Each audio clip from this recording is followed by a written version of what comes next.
St. Mary's General Hospital stood tall in the heart of one of the wealthiest suburban neighborhoods, a gleaming symbol of progress, precision, and prestige.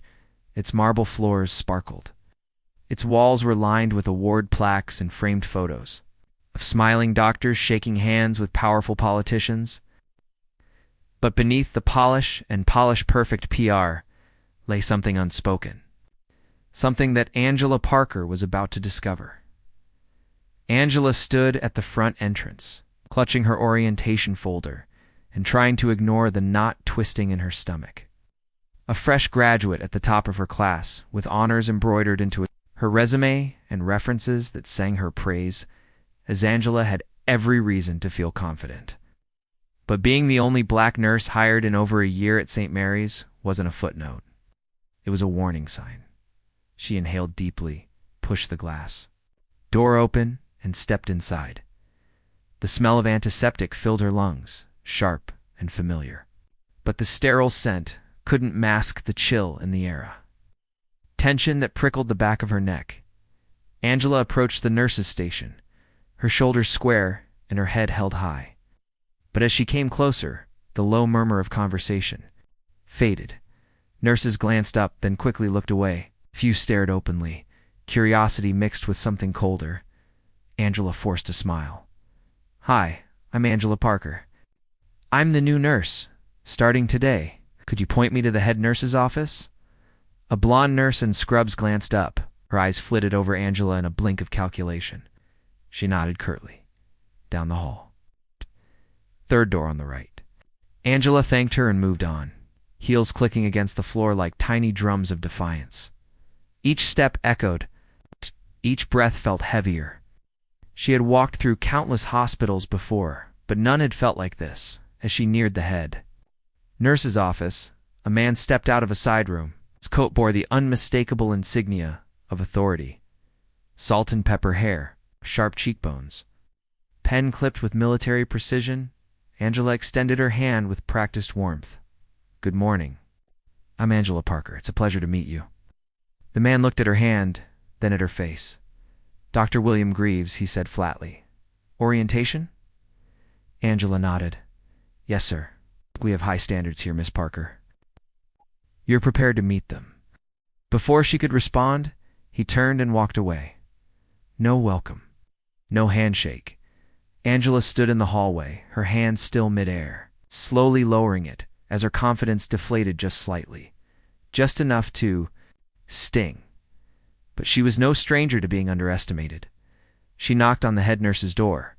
When it opened, a stern-faced woman barely glanced up. "Miss Parker, come in. We don't have time to waste." Angela sat down, clutching her notepad as policies were rattled off. Dress code. Chain of command. Expectations.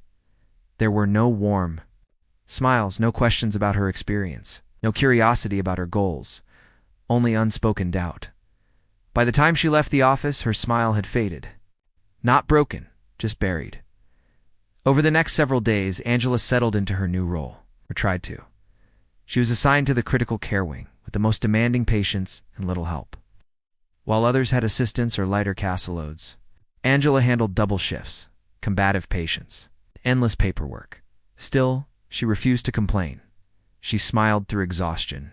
She double-checked every chart. She memorized patient histories, earned nods of respect from a few, and silence from most.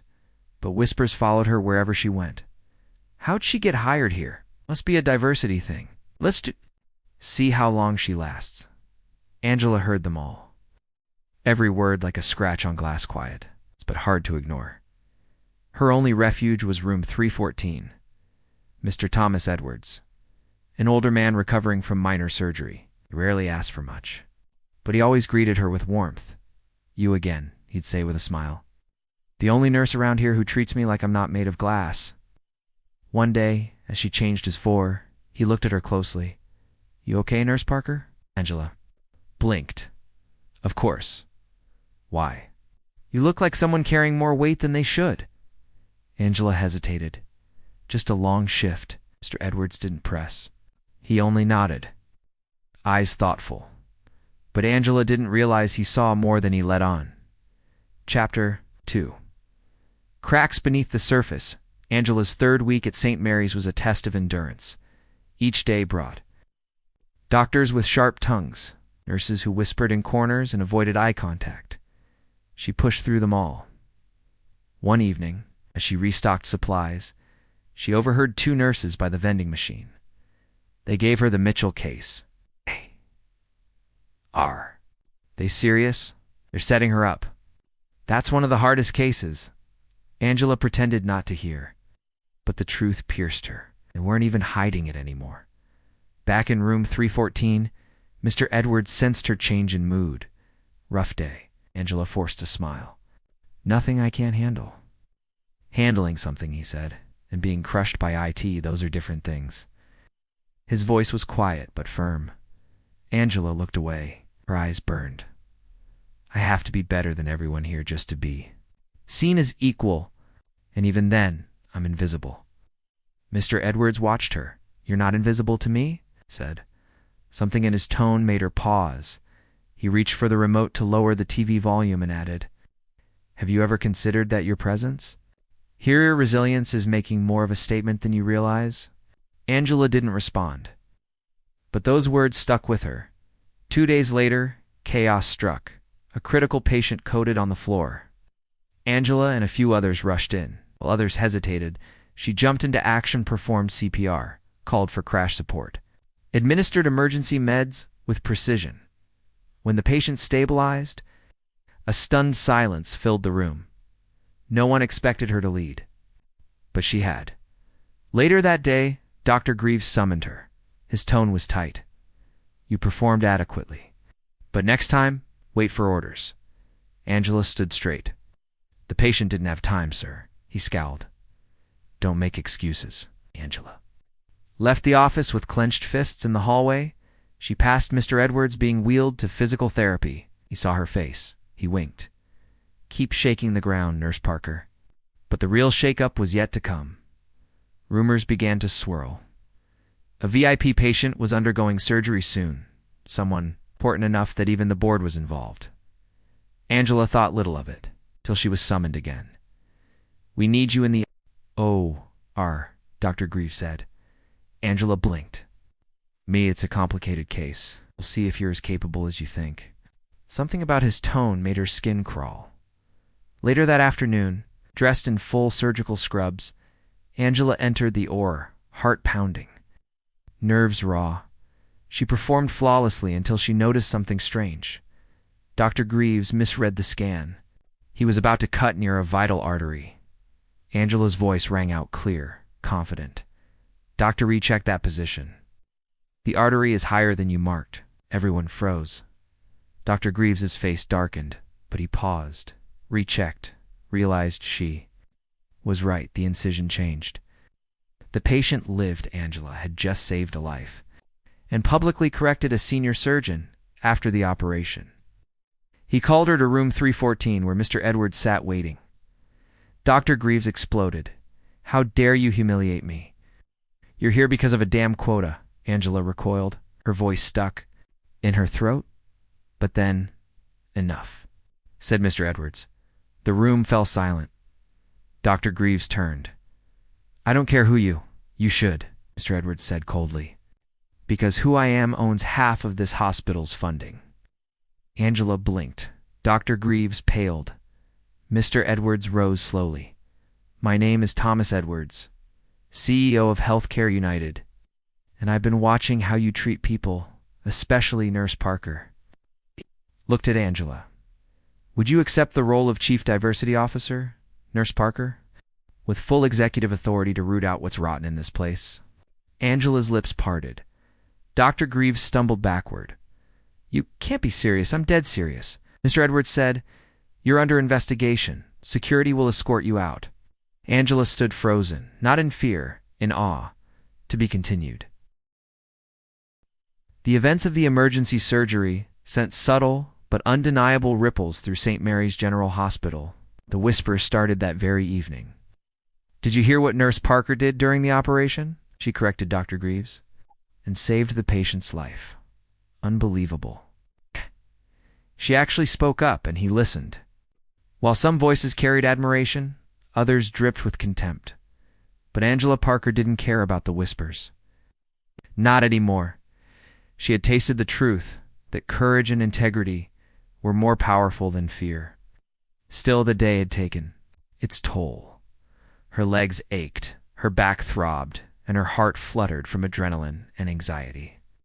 She walked into the quiet solace of the break room late that evening, only to find it empty. She welcomed the silence like an old friend. Down heavily and buried her face in her hands. The words of Mr. Edwards echoed in her mind again. The greatest strength lies in knowing when to speak up. Angela had done that today, and now the hospital was buzzing. What she didn't know was that something far greater had been set in motion, and that Mr. Edwards was watching and waiting for just the right moment to act. Meanwhile, in the administrator's office, Dr. William Greaves stormed into the office of Margaret Holloway, the hospital administrator. His usual calm demeanor had cracked. "She embarrassed me in front of the entire surgical team," he snapped. "In front of the board," Margaret raised an eyebrow. "She saved a life. She undermined me." "Life," Margaret repeated slowly. "You should be thanking her." Greaves's jaw tightened. "If this is what your diversity hires look like, we're in trouble." Ow. Margaret didn't respond, not because she agreed, but because she knew who Mr. Thomas Edwards really was. And she knew the storm brewing behind his calm, watching eyes.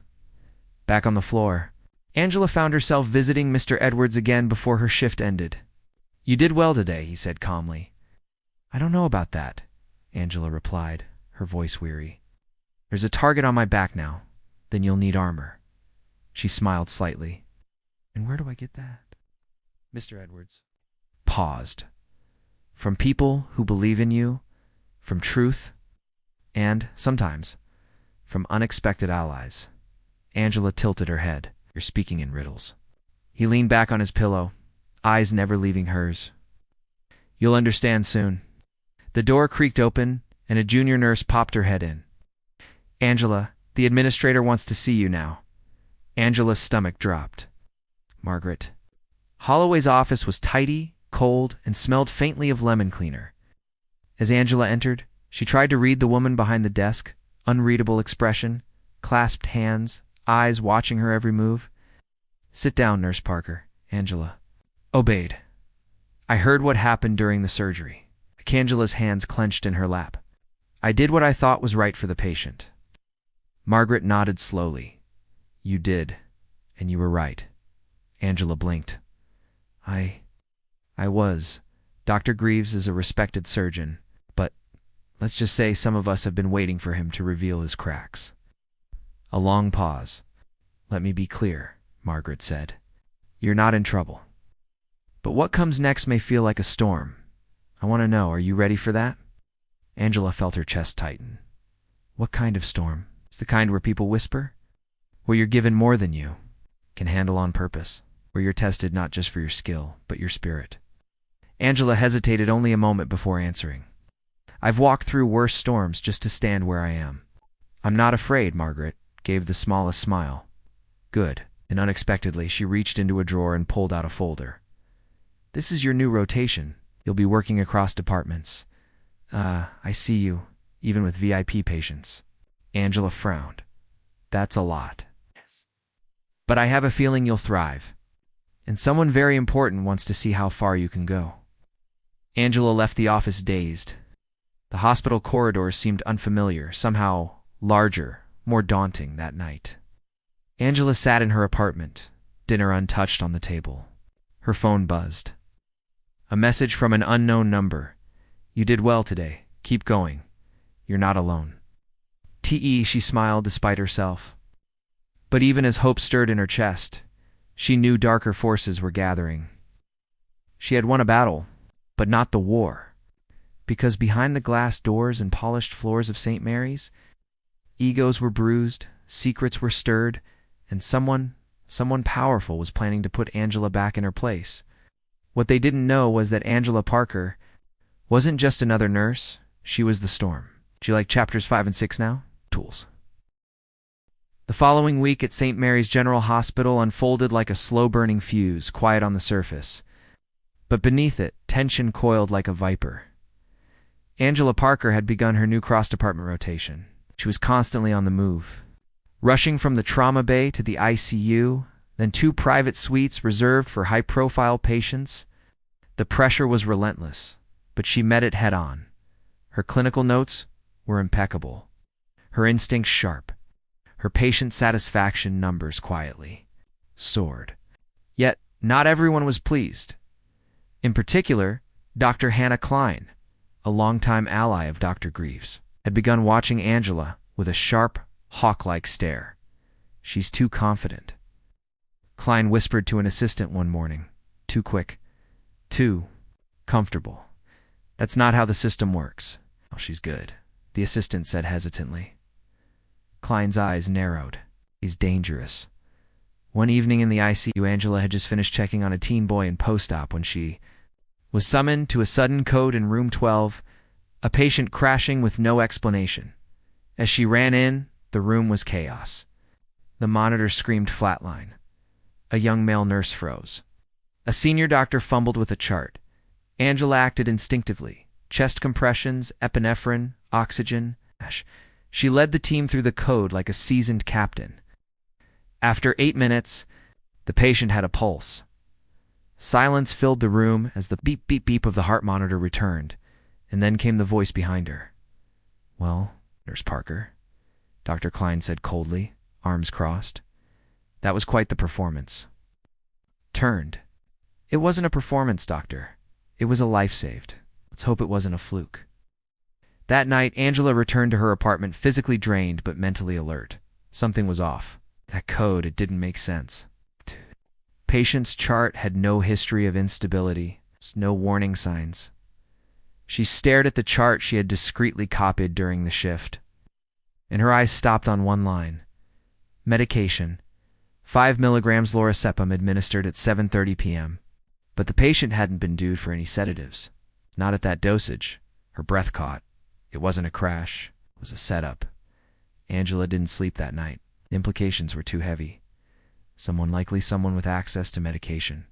Logs had deliberately overdosed a patient to create a high-pressure scenario, to watch her fail. But she hadn't failed. She had saved the patient's life. Again, at 5:30 a.m. Before her shift, Angela walked into Mr. Edwards' room. The old man was awake, sipping tea, as if expecting her. "They're playing with fire," she said without preamble. He looked at her calmly. "You saw it?" "Yes." "Someone altered the patient's dosage. It was a setup." He nodded. "They'll try again." Angela sank into the chair across from his bed. "Why me?" "Because systems like this, ones built on hierarchy, ego, and silent prejudice, fear what they can't control." Angela's voice cracked. "They were willing to risk a life. They already do. Every day. You've just seen the mask slip." Mr. Edwards grew quiet, and after a long pause, he spoke again. "Angela, you remind me of someone." She looked up. "My daughter," he said softly. Angela blinked. "You have a daughter?" had he corrected, his voice heavy. Her name was Amani. Bright, bold, a nurse like you. She joined a prestigious hospital, much like this one, and she saw things she wasn't supposed to. Spoke up. They buried her under bureaucracy. Her career never recovered. Angela's throat tightened. "I'm sorry." "So am I," he said. "She died last year, cancer. But not before she made me promise that I'd do something to fix what she couldn't." Angela sat in stunned silence. The man she had known as a kind patient was far more than that, a grieving father, and now, a man on a mission. She believed in nurses, especially black nurses, called you the heartbeat of healthcare. He handed Angela a file thick and sealed. "I've been compiling evidence. Not just on Dr. Greaves, on Klein, on the HR department, on the racial disparity in promotions here." Angela opened the file and found spreadsheets, recordings, reports enough to launch a full-scale investigation. "We'll do this together," Edwards said. "But the next steps are yours to take." Angela stared down at the mountain of proof in her lap. It was overwhelming, but it was also power. And for the first time, she saw not just the injustice of St. Mary's, She saw the opportunity to burn it all down and rebuild. Something better. Asterisk. The next few days were a minefield.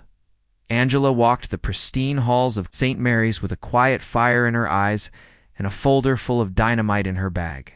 The documents Mr. Edwards had entrusted to her, but she couldn't act rashly.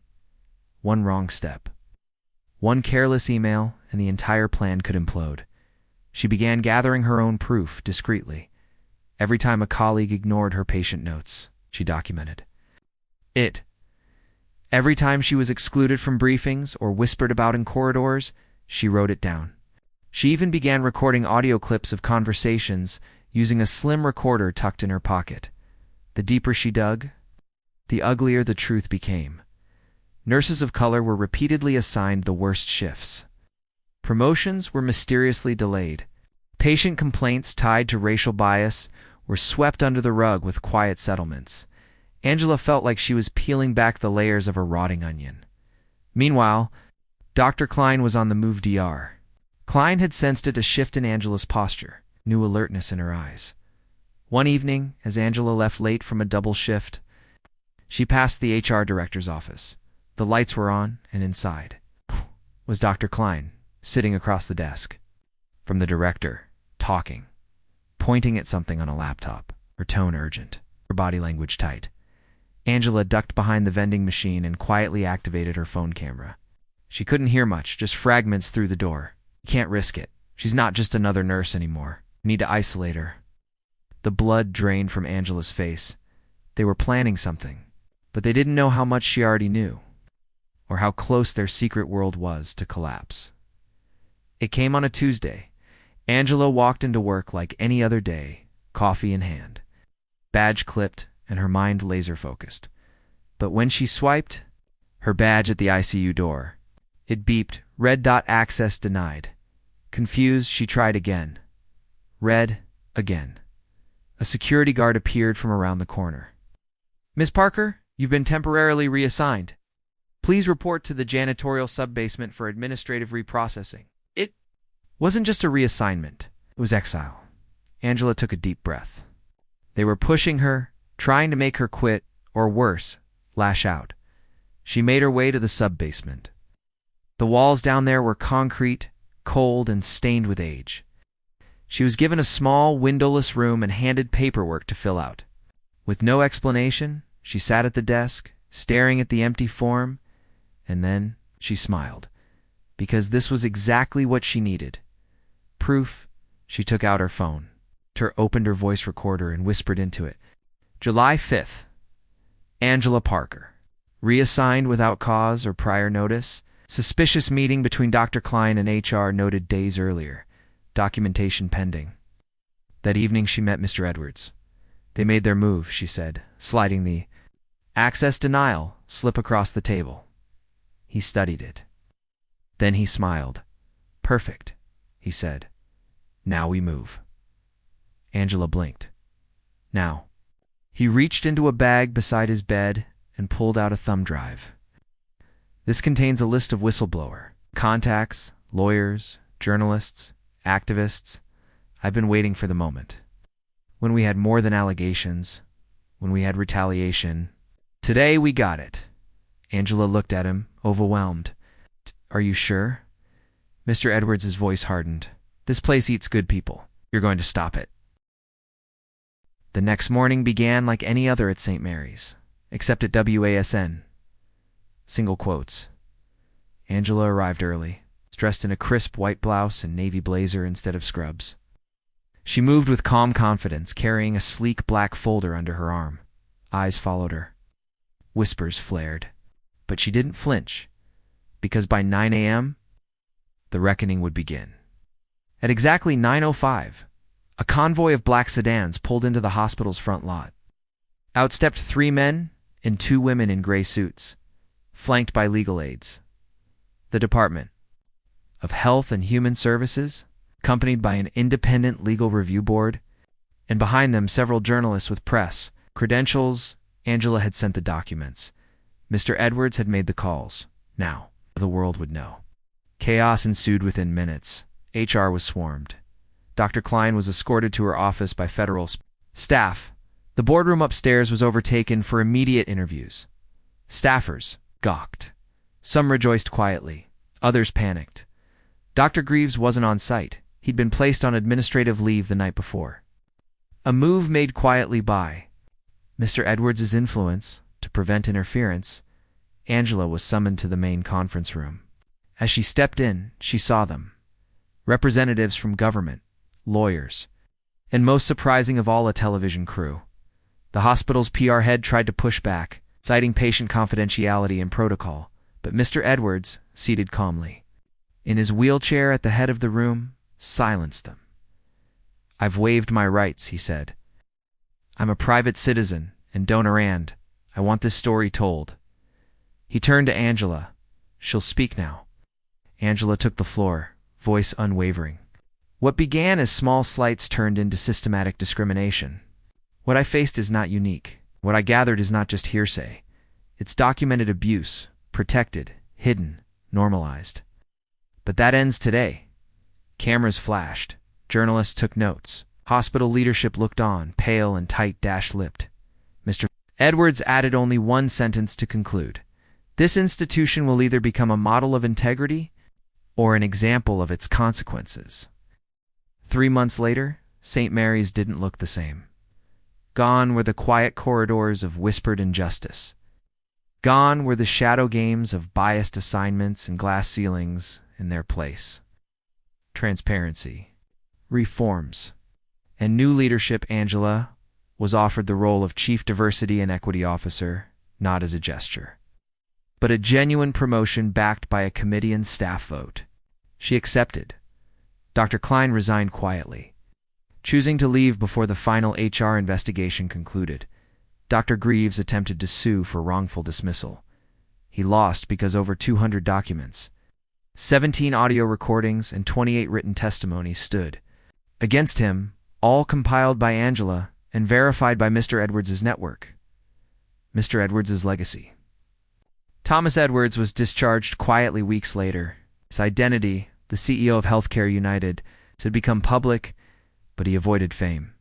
He simply left behind a short note in Angela's mailbox. "One voice is a whisper. 100 voices are thunder. But the right voice, at the right time, can move mountains." Angela framed it. It now hangs above her desk. 1 year later, Angela stands at a national healthcare summit, keynote speaker. She begins, "I didn't start out to lead a movement. I just wanted to be a nurse. But when the system you love doesn't love you back, you have 2 choices. Accept it or change it." Thunderous applause fills the room. St. Mary's becomes a national case study in workplace equity and reform. Angela becomes a mentor. 2 young professionals of color across the country in the halls of that once cold hospital. Now they echo with pride, dignity, and purpose. Epilogue on the wall outside St. Mary's new diversity office is a mural bright, powerful, and alive. It features a single nurse standing tall, sunlight behind her. The plaque beneath it reads, "In honor of Angela Parker, whose courage changed everything."